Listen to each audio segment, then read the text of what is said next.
Olá, eu sou Valdir Stornago e nós somos Diálogos de Esperança. Diálogos que convidam você a participar conosco em torno de conversas que tematizam a vida da igreja, a igreja na sociedade, desafios, oportunidades, tentações. E a gente queria agradecer muito a sua presença conosco. Você sabe que você é bem-vindo, que você é bem-vinda. Diálogos de Esperança é uma iniciativa da Visão Mundial, da Ultimato, Tearfund e da Aliança Evangélica.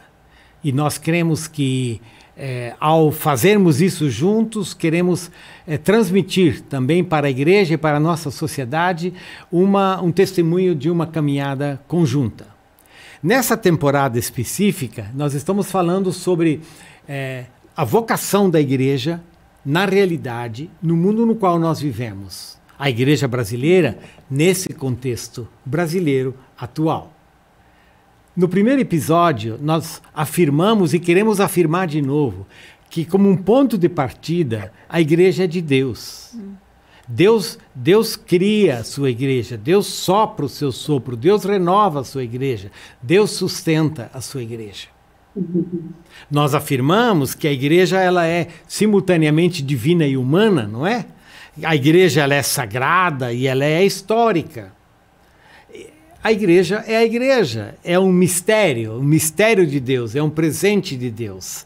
Nesse episódio, de uma forma particular, nós queremos conversar um pouco mais sobre o que significa para a igreja ser uma igreja humana, ser uma igreja histórica, ser uma igreja que vai encontrando jeitos, formas, processos de se fazer presente na sociedade e de ser uma testemunha para com a sociedade.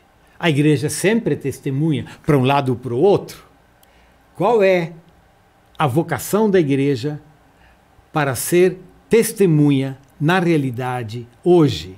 Que tipo de formas, processos e jeitos ela precisa assumir? Essa é a ênfase da conversa de hoje, para a qual você é bem-vindo. Todos são bem-vindos e Cláudia, você especialmente é bem-vinda. Obrigada, Valdir. Sempre, como eu digo, uma alegria estar aqui, sentada à mesa para a gente conversar, dialogar. E hoje nós temos aí conosco Mila, vou te apresentar daqui a pouco, Valdinei, também vou falar um pouco mais sobre vocês. Dar mais uma vez boas-vindas para quem está nos ouvindo, assistindo, dizer, pode seguir. Pode nos seguir nas mídias sociais, estamos no Instagram, Spotify, YouTube. Só buscar Diálogos de Esperança e você não vai perder nenhum episódio. E hoje a conversa vai ser muito boa, né, Valdir? Então, Mila, Valdinei, muito obrigada, em nome do Diálogos de Esperança, por estar conosco, aceitar o nosso convite para esse diálogo aqui. Bom, falar um pouquinho da Mila, que além de ser uma amiga muito querida, o que já é muito bom. Mila é mãe da Sofia e da Vivi. Acho que isso tem que ser primeiro a ser dito sobre você, né? É missionária da CEPAL servindo os pastores e líderes. Serviu há mais de 10 anos como missionária ali na Tailândia. É interculturalista, e aí ela vai falar mais sobre isso. Vou repetir. Que trem é esse, né? Eu falei bem bonito. Interculturalista. Né? Então, metade da sua vida é dedicada a missões transculturais, especialmente na Ásia Oriental, entre povos budistas. Mas ela vai falar muito hoje sobre a igreja global, que também é sua área de estudo, né? E de serviço. Há 10 anos representa o Brasil no Conselho da Publicação Análise Global de Lausanne. Deixar anotado aqui para você contar mais também durante o tempo aqui, que está distribuída por mais de 170 países. Faz parte da equipe do Centro de Formação Missiológica, trabalha como consultor em inteligência cultural e comunicação intercultural. Bom, várias coisas. Então, área de estudo, comunicação social, jornalismo, antropologia intercultural, educação bilíngue, enfim. E também missiologia, e é professora também aí em algumas instituições. Mila, muito obrigada por estar conosco. Valdinei Ferreira, Muito obrigada também. É doutor em Sociologia pela Universidade de São Paulo, professor universitário, é diretor da Associação Cristã de Moços, ACM, pastor na Igreja Presbiteriana Independente do Brasil, professor da FATIP, Faculdade de Teologia de São Paulo, também é professor no Seminário Servo de Cristo, formado em Sociologia, Teologia, e há mais de 30 anos tem exercido responsabilidade no cuidado, na área de cuidado espiritual, instituições voltadas para causas sociais. Também, se vocês, quem está nos ouvindo, assistindo, conhecer um pouco mais do trabalho do Valdinei, pode buscar nas mídias sociais Mapa Centrante, que tem o objetivo de promover o bem-estar e desenvolvimento humano a partir da integração entre formação acadêmica, experiência profissional e impacto profissional. Bom, também se dedica à corrida e à prática da meditação. Então, que é um ótimo combinado. Então, muito obrigado por estarem conosco e bora conversar, né, Valdir? E vamos começar com você, né, Valdinei? Mais uma vez, Mila e Valdinei, obrigado que vocês estão com a gente. Bem, pelo teu currículo a gente já percebeu isso, que você traz, digamos, você traz duas dimensões importantes para essa conversa, né? Por um lado, você traz formação teológica associada ao ministério pastoral de décadas, né? De ser pastor de igreja, mas você também tem uma bagagem acadêmica, universitária, né? E que o coloca em sintonia com, digamos, dimensões da sociedade que vão além da vida eclesial. Como você tem experimentado, digamos, discernido a presença, o crescimento, a influência da igreja nessas últimas décadas? Como você tem percebido a realidade da igreja através de interlocutores não evangélicos? Também não evangélicos, né? Ou seja, como que o nosso testemunho tem sido recebido e interpretado na sociedade hoje? Valdir, Cláudia e Mila, quero fazer o registro da minha satisfação de estar com vocês novamente, né, no Diálogo de Esperança. Eu participei no ano passado, uma alegria realmente estar com vocês. Estou saindo de uma gripe, um resfriado, né? Estava com receio que tivesse sem voz para falar com vocês, mas graças a Deus estou melhor hoje e a gente pode manter essa conversa aqui. Bom, Valdir, nessa temática, né, da relação igreja e sociedade, igreja e cultura, eu fico vendo a providência divina, né, a mão de Deus, né, como Deus nos conduz. Eu sou um convertido aos 15 anos de idade. Eu me converti no Instituto Bíblico no Paraná. Lá eu comprei a minha primeira Bíblia, né, fiz a leitura da Bíblia, mas naquele mesmo ano eu li, comprando uma banca de jornal, a única que existiu lá na minha cidade, no interior do Paraná, o livro do Florestan Fernandes, O que é Revolução. E me apaixonei pela sociologia e também pela leitura das escrituras. Quando eu fui examinado no presbitério, eu tanto respondi com questões fazendo referências a autores da sociologia, quanto textos bíblicos, e um dos examinadores disse: você quer estudar teologia ou quer estudar sociologia? E eu respondi para ele os dois, né? E foi de fato o que eu fiz, né? E exercendo o ministério por mais de 2 décadas no centro de São Paulo, né, mais de 3 décadas em São Paulo, a sociologia foi uma ferramenta, e é uma ferramenta fundamental para entender o impacto da sociedade na igreja, né, das mudanças sociais na vida da igreja, e também como a igreja vai impactando, vai transformando a sociedade na qual nós vivemos, né? Então, eu vejo como muito útil, né? E não consigo enxergar meu ministério sem essa ferramenta de interpretação social, né? Como ela é útil para dentro da igreja, né? E como ela é útil para fora. Sem me alongar mais, né? Eu acho que o que eu vejo hoje é que a igreja evangélica no Brasil, né, referindo-se a pentecostais históricos, né, e neopentecostais na forma convencional, ela é uma realidade, né, não tem mais como ser ignorada.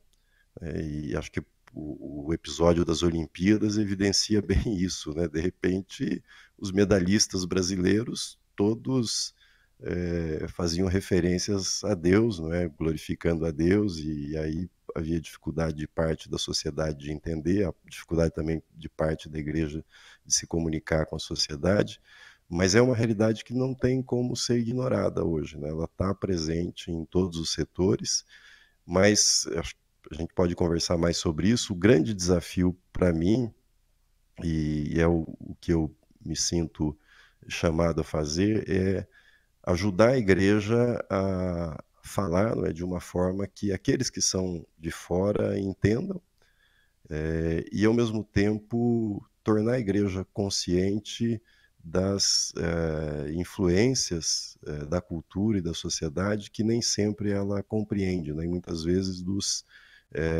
pecados sociais que ela perpetua, não é? E muitas vezes até com justificativas de fé.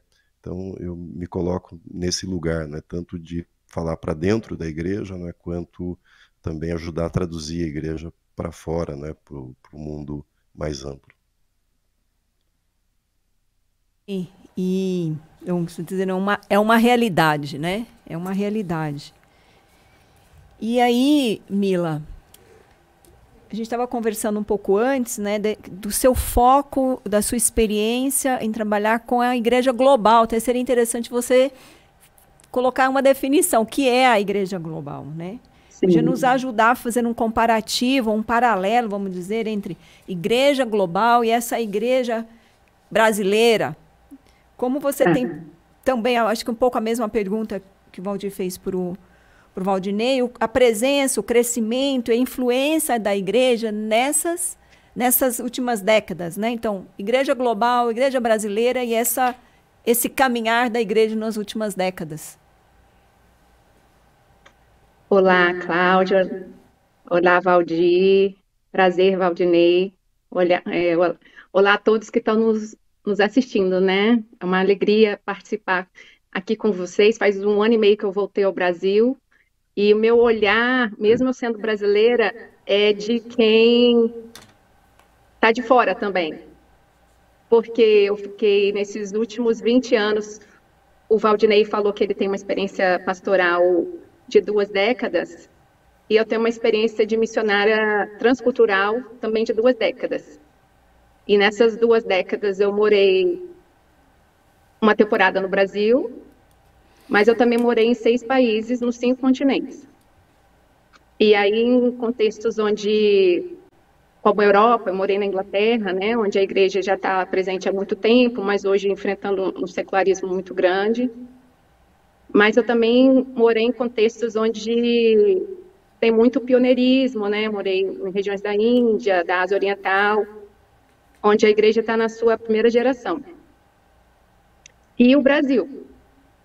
Então, eu sempre tenho esse olhar de quem está aqui e quem está fora. E eu percebo que esse olhar me ajuda a observar as coisas que estão acontecendo aqui, que são diferentes do que estão acontecendo fora. Ou as coisas que estão acontecendo fora, que ainda não estão acontecendo no Brasil. E uma coisa que tem acontecido no Brasil, que eu percebo, até trabalhando com Lausanne há 10 anos, eu faço parte de um comitê de uma publicação missiológica, né? Nós somos uma equipe de missiólogos e teólogos de vários países no conselho, e a gente distribuiu essa publicação para 170 países. Quando eu comecei há 10 anos atrás, o Brasil tinha mais ou menos 400 acessos nessa publicação, que é uma publicação que ajuda mais no discipulado da igreja em diversos temas contemporâneos. Mas, para minha surpresa, ano passado, o Brasil se tornou o país número 1 em número de acessos. A gente chegou a ter mais de 50 mil acessos por publicação. É o país que mais acessava os Estados Unidos e agora é o Brasil. Isso chamou a atenção de todo o Conselho de Lausanne. E a pergunta é por que, de repente, a Igreja Brasileira começou a acessar tantos materiais de discipulado, né?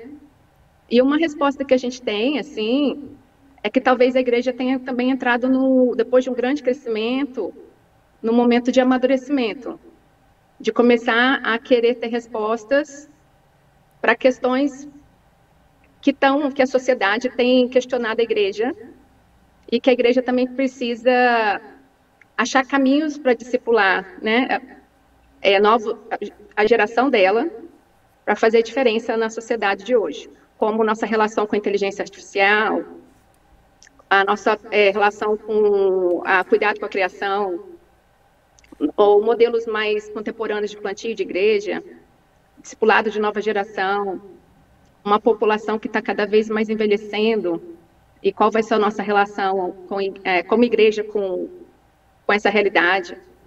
Então, eu tenho percebido, assim, no olhar de quem está de fora, voltando ao Brasil, que tem esse momento que parece de amadurecimento chegando também, não só crescimento, e isso é muito bom. Mas a gente também tem muitos desafios na sociedade, porque o próprio relatório de Lausanne, que vai ser bastante trabalhado no Congresso na Coreia, né, em setembro, mostra que a América Latina e o Brasil ainda não prepara tanto os seus cristãos para a sociedade, para ser sal e luz na sociedade. A gente prepara muito para servir para dentro da igreja. Então, é um desafio também para nós como igreja brasileira.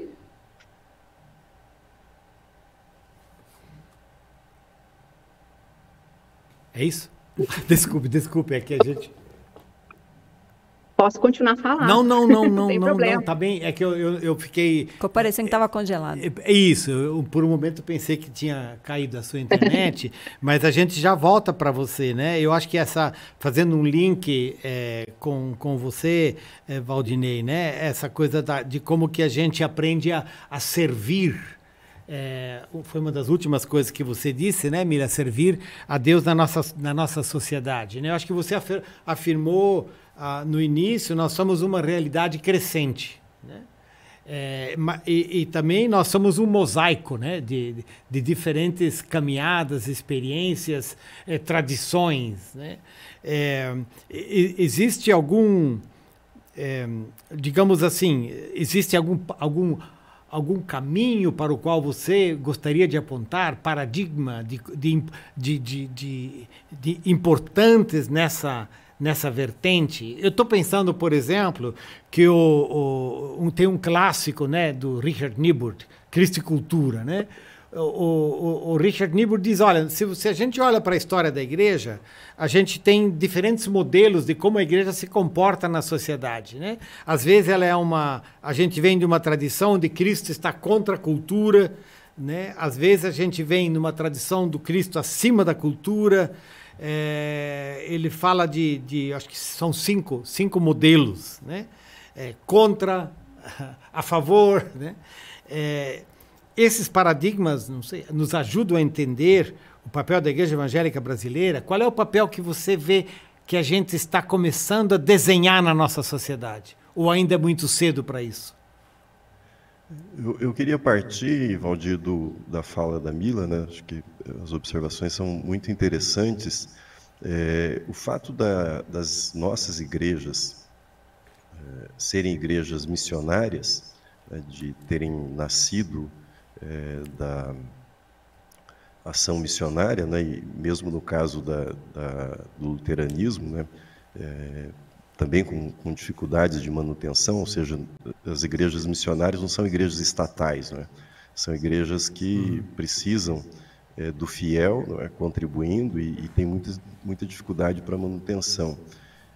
Isso faz com que, a meu ver, a preocupação que a Mila levantou, o registro que ela fez, né, que a igreja não prepara as pessoas para a atividade fora da igreja, na atividade profissional, testemunho. E é também uma igreja que tem dificuldade para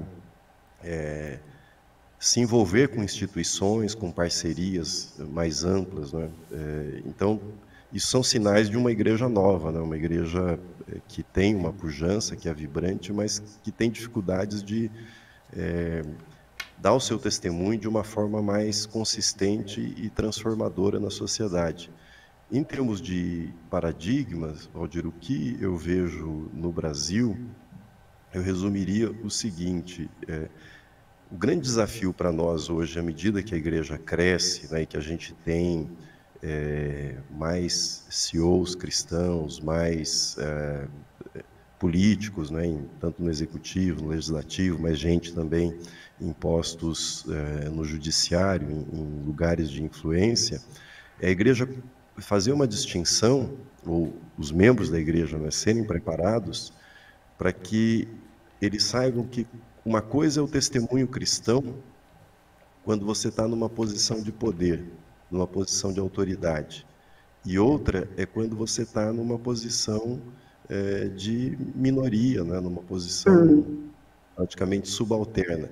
E o erro que eu acho que a gente tem visto nos últimos anos, né, e principalmente com algumas pessoas que ocuparam postos de destaque nacional no governo, foi muitas vezes ela trazendo aquela cultura de uma igreja perseguida, que chegou ao poder e agora ele vai dar o testemunho com aquela mesma voz, não é? E com o mesmo tipo de ênfase e às vezes até uma agressividade que acaba sendo incompreendido pela sociedade, né?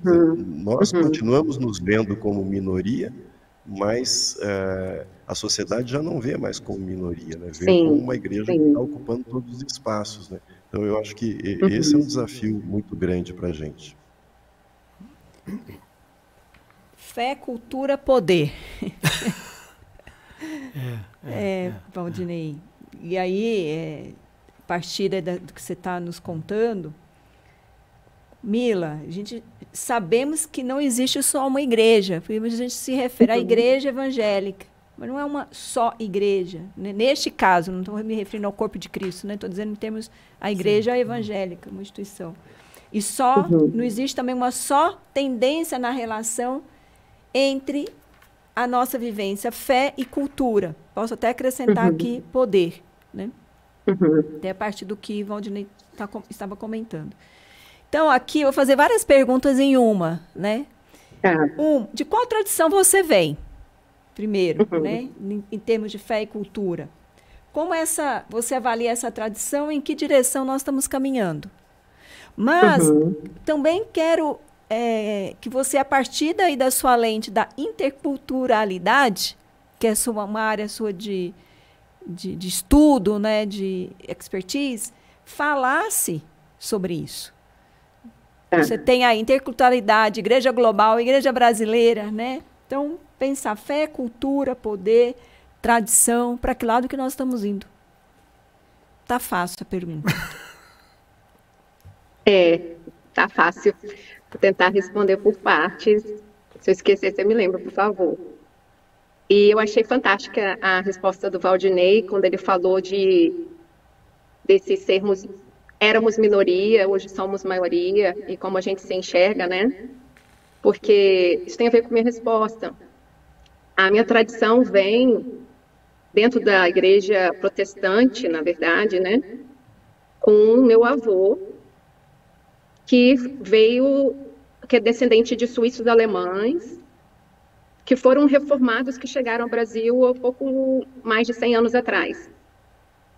Então, aí começou a história da minha família, parte de mãe, com o protestantismo, né? Já assim, o que já era uma diferença naquela época, né? Que a população brasileira era grande parte católica. E aí, então, de reformado, ele foi para uma igreja batista. E aí eu cresci nessa igreja batista.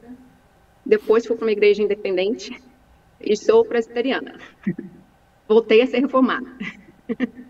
Mas a minha história, eu acho que é um pouco da história da igreja brasileira. Eu venho de uma família que é protestante, que era minoria. Então, eu tenho muitas histórias e memórias da minha infância. Meu avô sendo um dos poucos homens da idade dele, evangélicos da cidade dele. E eu tenho muitas histórias que ele conta dos desafios que era ser evangélico naquela época, quando a gente, de fato, era minoria.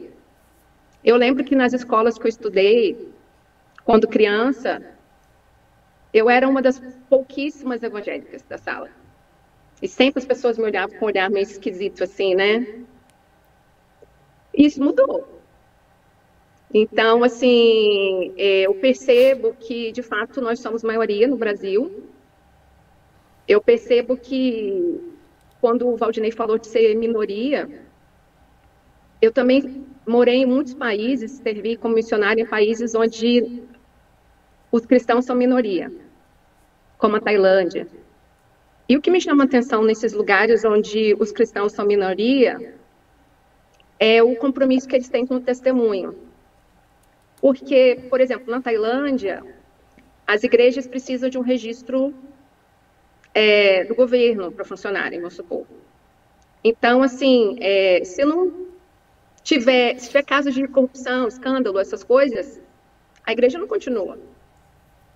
Então, assim, os pastores, e na grande maioria lá, porque as igrejas são muito pequenas, eles não recebem salário da igreja. Eles têm que trabalhar muito para eles servirem na igreja. É uma relação muito diferente. E eles são minorias, às vezes eles são os únicos cristãos de toda uma família, uma família budista, no caso, né? Que não queria que ele fosse pastor, que não queria que ele fosse cristão. E ele está ali trabalhando, se sacrificando para servir a igreja. E o que eu percebo é que eles têm um compromisso muito grande com o testemunho. Porque eles são as únicas referências de ser um seguidor de Jesus naquela região.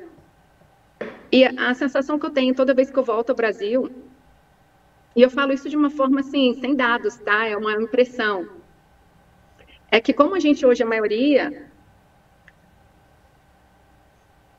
e muitas pessoas perderam aquele zelo que eu lembro de ver no meu avô, quando ele era minoria, em relação ao testemunho.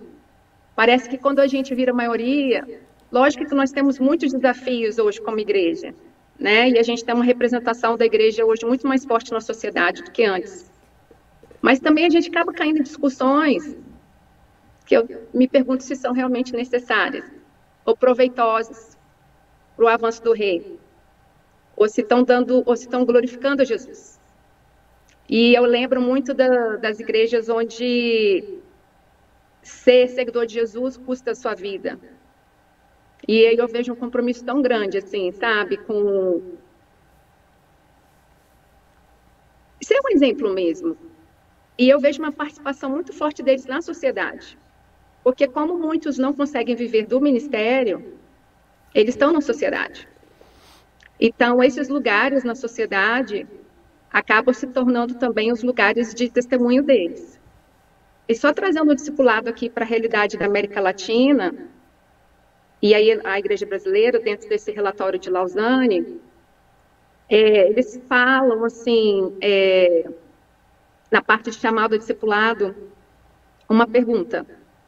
No seu contexto, quando uma pessoa se torna cristã, você acha que existe discipulado adequado nas seguintes áreas? Aí uma área é a participação da igreja, ou participação da vida na igreja. 40%, e aí eu estou falando nosso, né? Brasil e América Latina. 40% diz adequado para o discipulado com participação na vida da igreja. Mas 15% diz adequado o discipulado para participação na vida do cristão na sociedade. Então, 40% para a nossa vida para dentro da igreja e 15% para a nossa vida na sociedade. Então, isso é um grande desafio.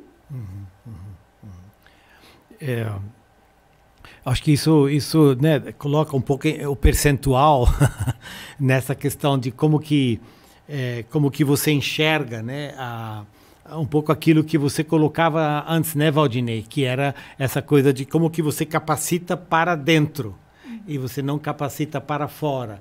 E que essa capacitação para dentro é uma marca um pouco também da minoria, né? Esse movimento de uma minoria para a maioria, em tão pouco curto, num curto espaço de tempo, não é um movimento muito fácil, né, Valdinei? A gente acerta, a gente erra, né? Quais passos deveriam ser dados, né? Eu tava na minha cabeça até pensando, se você voltasse a assumir a Rangel Pestana hoje, né? A catedral Nestor Pestana. A Nestor Pestana, desculpe, a Nestor Pestana, que é a catedral da IPI, né? Assim, e que ali tem um lugar na sociedade, né? Aquela igreja, né? Qual seriam algumas coisas diferentes? Assim, como é que você caminha da minoria para a maioria? E não perde, de alguma forma, a tua essência, né? O teu testemunho? Eu vou recorrer... Tem o Ernest Trollich, o companheiro do Max Weber, ele criou aquela tipologia que não é teológica, não é sociológica, é seita, denominação e igreja no sentido de cristandade, né? Que são 3 formas de se relacionar com a sociedade, né? O grupo religioso, vou usar grupo para igrejas indistintamente, pode se retirar da sociedade, né? Formar uma seita, não no sentido teológico, no sentido de não se relacionar ou se relacionar minimamente com a sociedade, ou pode ir para o modelo de cristandade, que é o modelo católico romano, que é um modelo de saturação, né? Onde você tem uma moral média, e a igreja muito atrelada ao poder, né, como foi historicamente no Brasil. O modelo de denominação é esse modelo associativo em que você combina alguns elementos da seita, ou seja, nós estamos no mundo, mas não somos do mundo, né, com alguns elementos também da própria igreja, né? E, a meu ver, né, nós saímos de um modelo seita, né, em que éramos estritamente minoria e o nosso comportamento estava o tempo todo muito observado, e agora para um modelo de saturação, de cristandade, e a gente vai abandonando esse modelo que foi historicamente construído, né, nos Estados Unidos, de denominação, que, a meu ver, é um modelo que responde bem, né, pensando em termos de realidades locais, que responde bem a essa relação com a sociedade, né? O modelo de saturação, o modelo de cristandade, o modelo de domínio, ele é muito perigoso porque ele acaba recorrendo a uma mãozinha, uma força, né, do Estado para impor o estilo de vida cristã. E aí a gente descamba para o farisaísmo muito rapidamente, né? Quando se usa as leis, né? Quando se usam os recursos do poder para impor para as pessoas determinada moralidade cristã. E tentando fechar, né? Eu acho que o Philip Yancey, os 2 livros dele são fantásticos, né? Todos os livros são fantásticos, mas os 2 que eu me refiro, Maravilhosa Graça e o Eclipse da Graça, né? Que ele escreve décadas depois do Maravilhosa Graça. E lá no Eclipse da Graça ele diz o seguinte, né? Que nós precisamos escolher com sabedoria as nossas batalhas.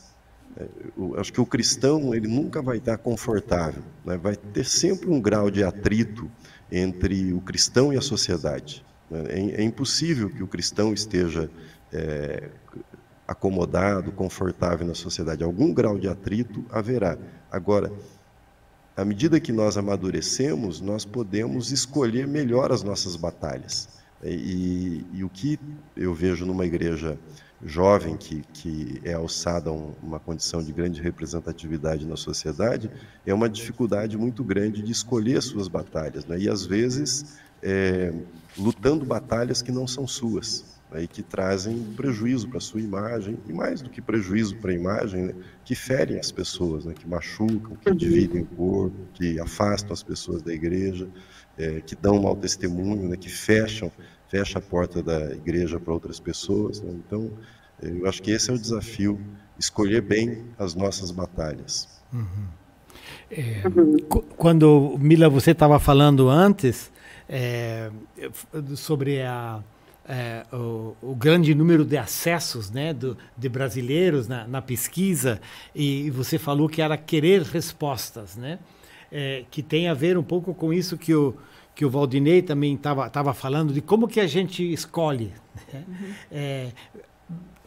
My guess, né, a minha suspeita um pouco é de que muitos desses acessos é também de uma geração jovem, que de alguma forma já não encontra dentro do seu grupo minoritário, digamos, histórico, as respostas para as demandas que eles têm. Você percebe alguma coisa, né, nessa direção? Que tipo de perguntas e que tipo de respostas, né? Eu conversando com a liderança, a gente percebe que, de fato, essa nova geração, no caso do Brasil, não tem encontrado, às vezes, na literatura disponível no Brasil, respostas, ainda assim, uma quantidade, vamos dizer assim, de publicações, né, que consigam responder essas perguntas que eles estão se fazendo, os pressing issues, né, as perguntas, assim, que estão pegando no dia a dia. E aí, realmente, essa publicação de Lausanne tem sido um dos lugares onde eles têm buscado referência.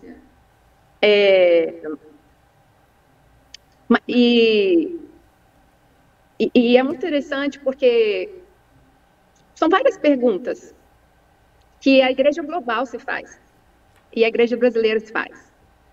E isso tem a ver com a nossa relação com a sociedade, né? Por exemplo, estou voltando a esse relatório, que eu acho muito legal, esse relatório da Grande Comissão que Lausanne publicou, vai ter a tradução em português, aí eu falo para que todos que estejam nos escutando possam procurar no Google esse relatório, ele é bem atual, ele é bem completo, são 500 páginas, mas tem uma versão resumida de 20 minutos em vídeo. Mas, por exemplo, uma das perguntas que a geração global, e aí tem pessoas mais velhas, mas muitas pessoas mais novas, que foram entrevistadas para esse relatório, né, fizeram e eles perceberam que essas perguntas eram recorrentes em vários lugares do mundo, inclusive no Brasil, né, e tem a ver, assim, aonde está a nossa esperança? O que significa ser humano?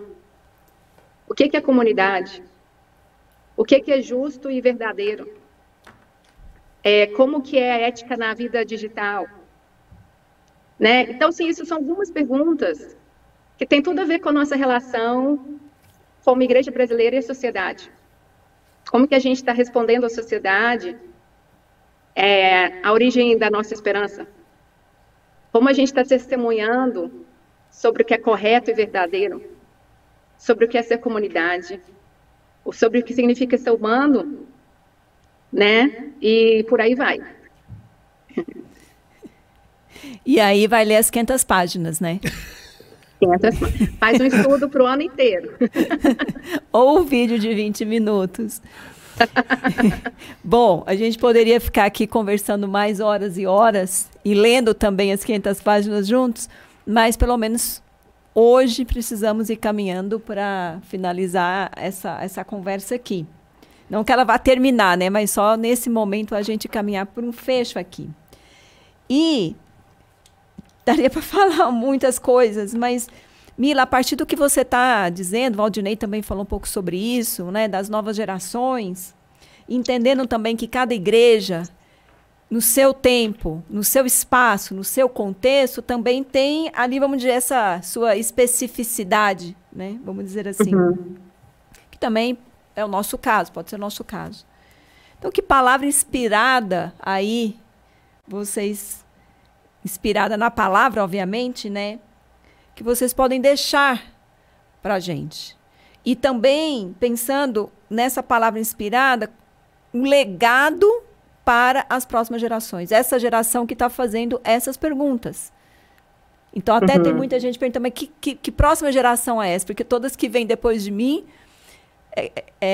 são próximas gerações. Né? Mas que legado é esse que nós vamos deixar? Então, de repente, começar aí com o Valdinei. Agora a gente vai ser mais breve, porque a gente vai caminhar para o final.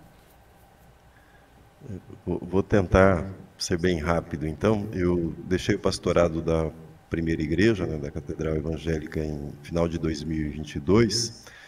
E 2023 foi o primeiro ano na minha vida que eu falei mais fora da igreja do que na igreja, né, para diferentes grupos profissionais, médicos, advogados, engenheiros, funcionários públicos.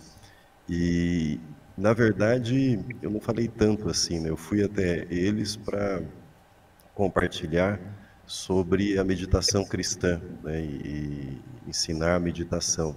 E o que me guiou foi, sobretudo, uma frase do Dietrich Bonhoeffer, quando ele diz, numa era, né, referindo-se àquela experiência terrível da igreja sob o nazismo, né, e ele na igreja confessante, e ele dizia, numa igreja que perdeu a autoridade na proclamação, ela precisa aprender a testemunhar em silêncio. Eu acho que há muitas formas da igreja falar, né? O que nós precisamos incentivar, encorajar hoje é uma multiplicidade de ministérios.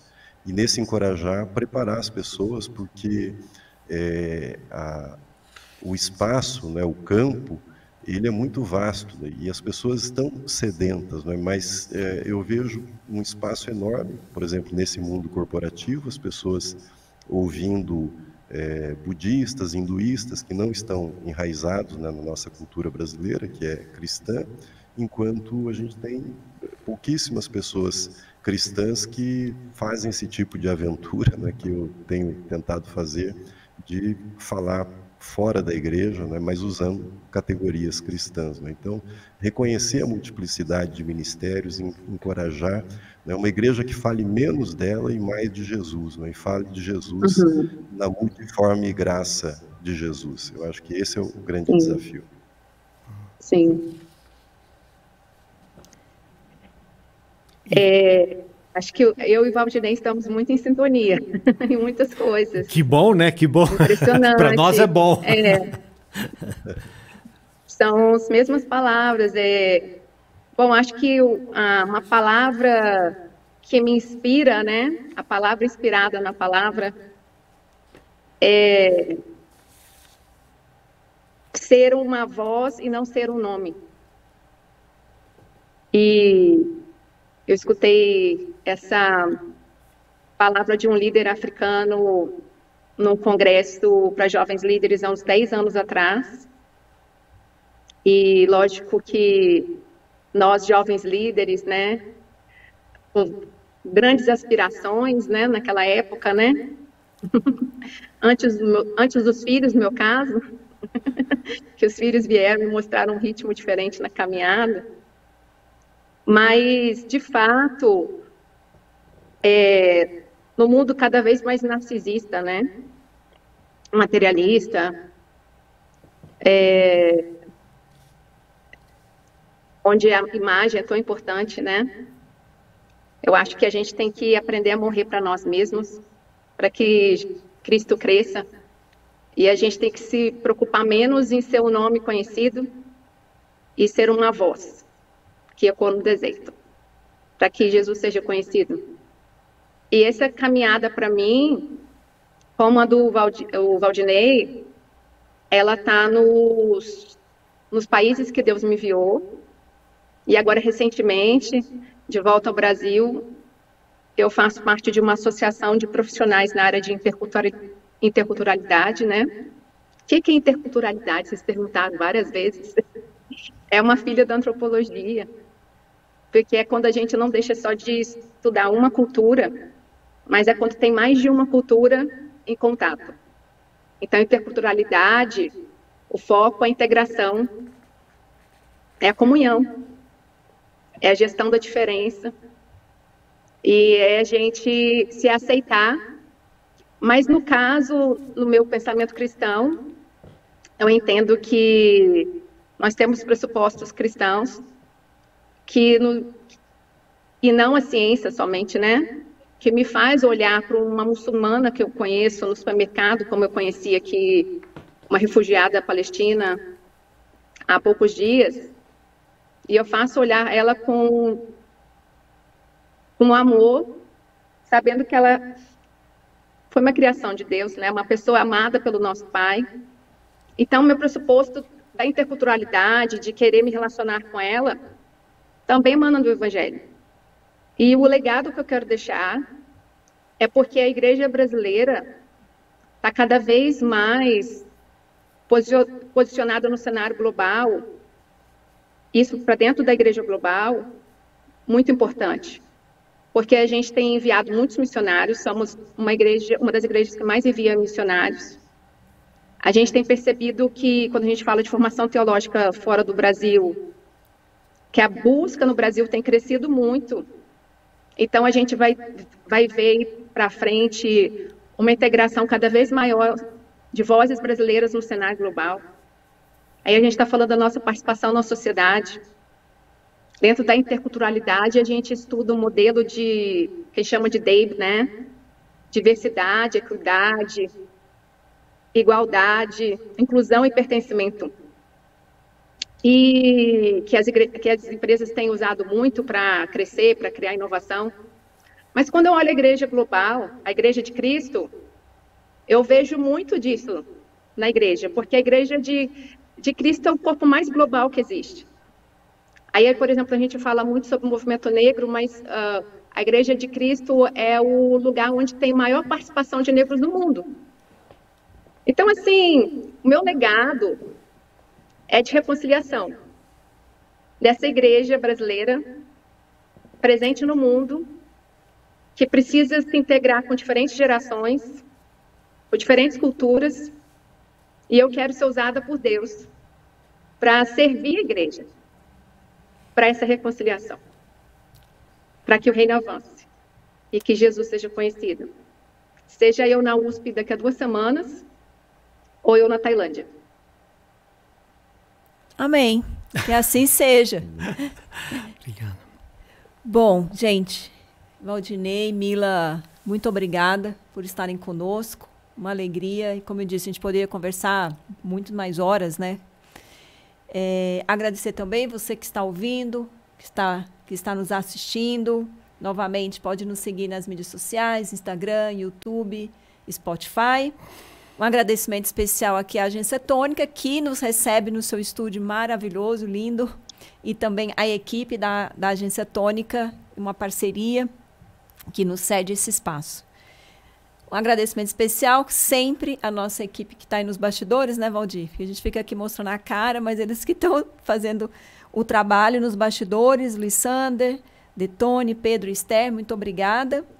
E, bom, vamos falar então dos nossos próximos passos como diálogos. Isso, no próximo episódio, no episódio 3 dessa temporada, nós queremos olhar de novo um pouco para a história da igreja e perceber quais são alguns dos jeitos, alguns dos processos e formas como a igreja se encarnou em diferentes momentos dessa nossa história de uma igreja que tem 2000 anos. A você que esteve com a gente, mais uma vez, muito obrigado.